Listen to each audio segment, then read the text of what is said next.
It's not baseball action that's going on right now, but there is plenty of action going on here. They took the old stuff out.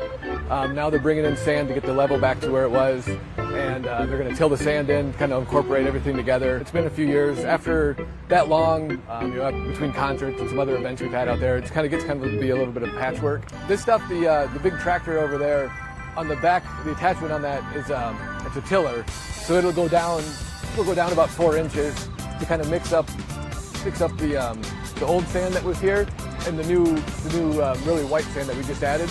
So we mix it all together, so it's not like a layer there. It's about a week and a half that it takes to get it all done from start to finish. Normally you would have guys working out here on the field during the off-season. During the off-season, yeah. Maybe all day they'll be gone by now, but in January we normally have a fair amount of guys around just getting ready for the season. It's been fairly quiet for us this off-season, especially with the kind of the holdup in baseball. But once we get this done, it's going to be a busy year with the All-Star game and all the other events that we have. So when the new grass gets put in, how would you say this affects the play? So it's a different variety of grass that we put in. It'll be a little less aggressive. It'll be less thatchy. It should be just as quick as it was before.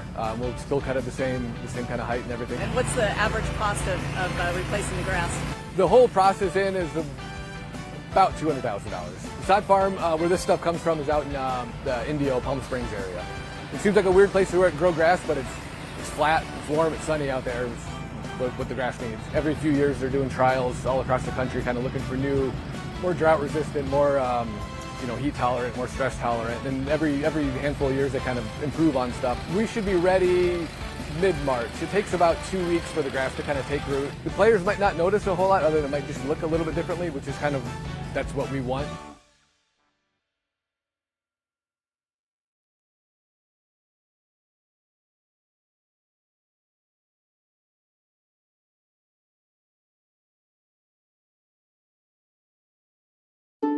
Tommy Lasorda calls it blue heaven on earth.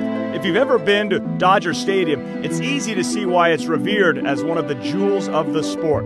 But before the first pitch, before the national anthem, before anyone even takes the field, the grounds crew is hard at work maintaining the playing surface that is called one of the game's best. We recently spent time with Eric Hansen and his crew to find out how they do it, as we take you behind the scenes with the Dodgers grounds crew. This is the highest level of baseball, so the expectations are high. I paint the lines in the LA logo. I take pride in the fact that, hey, that was me. I take pride in how it looks and also how it plays. I typically get in about 7 o'clock on a game day, and it takes about 4 hours to double cut the outfield. We're all artists out here. The most challenging thing is to provide optimum playing conditions for the players every single day. The most challenging part of our job is just keeping everything consistent.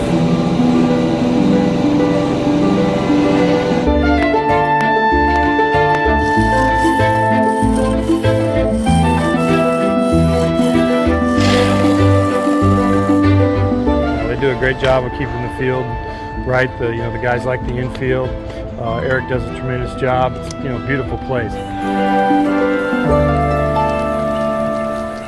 On an average game day, staff comes in about 8 o'clock.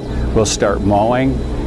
We'll start working, cleaning up the mess from the previous evening, prepping the mound, repairing the mound, home plate, cutting the infield, working the infield dirt. We'll get a heavy watering at about noon, come back in the afternoon, and we'll do some detail work, some odds and ends, get ready for BP.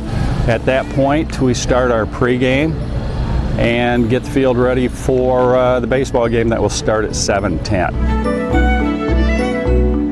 Just waiting for him to get done, taking batting practice so we can go to work.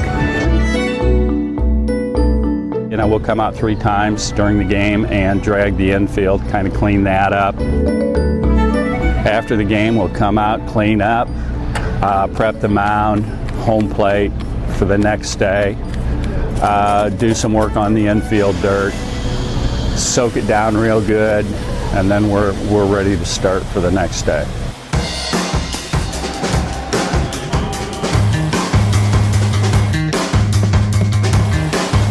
Fields have improved substantially in the last 15, 20 years.